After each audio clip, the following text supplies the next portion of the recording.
Alors après le cloneur linéaire, donc celui-là je vais l'enlever. Tac, je vais remettre un autre objet. Ici je vais mettre un cône, admettons. Et je vais mettre le même cloneur ici. Alors faut pas confondre avec ce que je viens de faire, celui-là, c'est pas un cloneur. Enfin, c'est pas celui qui nous intéresse, c'est cloneur, celui de Mograph. Je glisse à l'intérieur. Donc là, pour l'instant, comme on a vu précédemment, quand je me mets là-dessus, il fait ça. Donc il est mis en hauteur. Moi, ce que je veux maintenant, c'est qu'il soit en radial, et c'est ici que ça va changer. Toujours dans l'onglet objet. Ici, j'ai la possibilité de lui dire, au lieu de faire un clonage linéaire, tu le mets en radial. Voilà. Donc ici, du coup, ça a changé. C'est plus des X et des Y, mais un rayon, comme ça, à ce niveau-là. Ici, je peux rajouter comme ça. Alors tout ça, on est d'accord que c'est interpolable. Hein. Voilà. Ici, je peux choisir mon plan. Ici, comme un peu beaucoup d'objets dans ces 4D. Là, je peux le mettre dans ce plan-là ou dans celui-là. Et évidemment, ça marcherait pareil.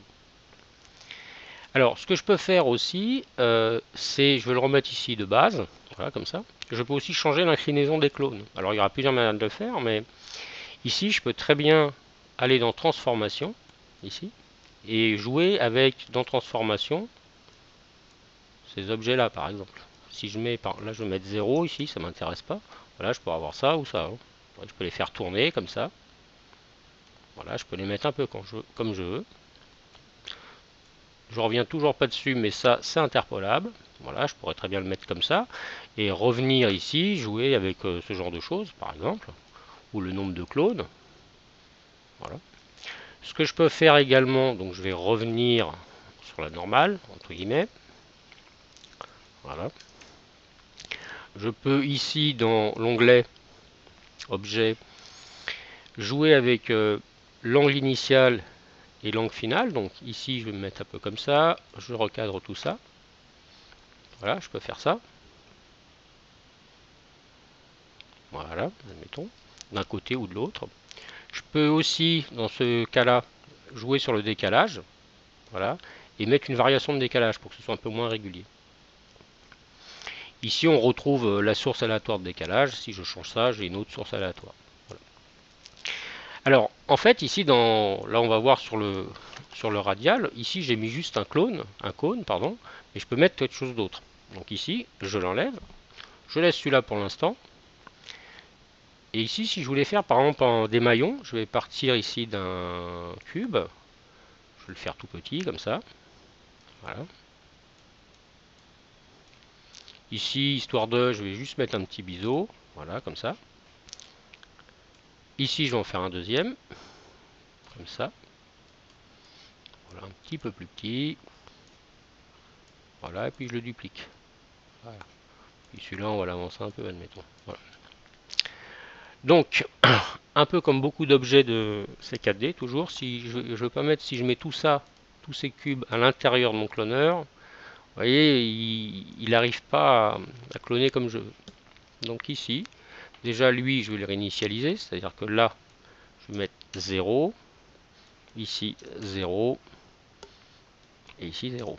Voilà. Et vous voyez qu'il prend le premier par défaut. Un peu comme les bolets, hein, quand on veut faire des groupes, il vaut mieux les grouper. Donc si je les groupe maintenant, clic droit, grouper les objets, voilà. Là en fait, il duplique vraiment les trois. Vous voyez ce que j'avais fait au début. Alors ici, par exemple, si je voulais faire des petits maillons, bah, je me remets sur mon cloneur, je me mets sur transformation, je trouve l'angle qui m'intéresse. Donc moi, c'est pas celui-là, ce serait plutôt celui-là. Hein, voilà. Ainsi de suite. Voilà. Donc ça serait 90 degrés. Hein, voilà. On peut arriver ici déjà à faire des petits maillons, comme ça, pour faire ce que vous voulez, des bracelets, des choses comme ça. Donc là, à tout moment, l'avantage, c'est que je peux ou rajouter ici. Si je veux faire un bracelet de montre, ici par exemple, je peux déjà faire ça. Et en fait, rien n'est fixe. C'est-à-dire que là, si je masque ici, si je prends celui-là, je peux le décaler ici. Forcément, ça va se décaler dans le clone, ici, par exemple. Voilà, je peux même le faire ici, à vue d'œil. En travaillant un peu comme ça, je peux le décaler comme ça. Voilà, ou le réduire. Voilà, des choses comme ça. Le faire plus petit.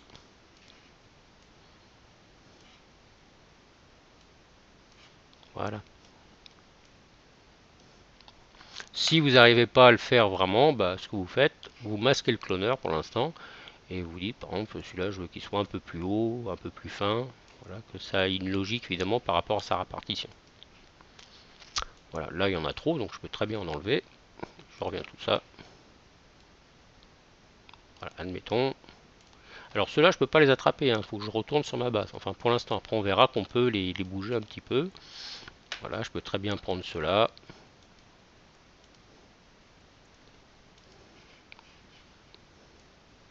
Élever et ainsi de suite.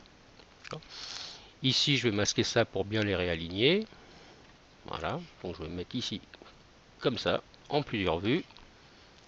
Ça, ça et ça. Je vais les centrer en Y. Voilà.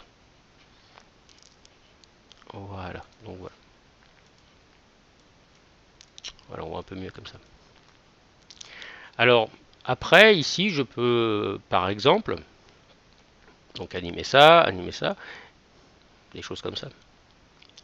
Voilà. Donc voilà pour l'option linéaire, enfin, pardon, radiale. On va voir après, en fait, un autre qui est répartition par grille. Donc retenez ici qu'on peut passer de l'un à l'autre, mais surtout qu'on peut mettre plusieurs objets à l'intérieur. Et ici, le retrouver, changer celui qui nous intéresse.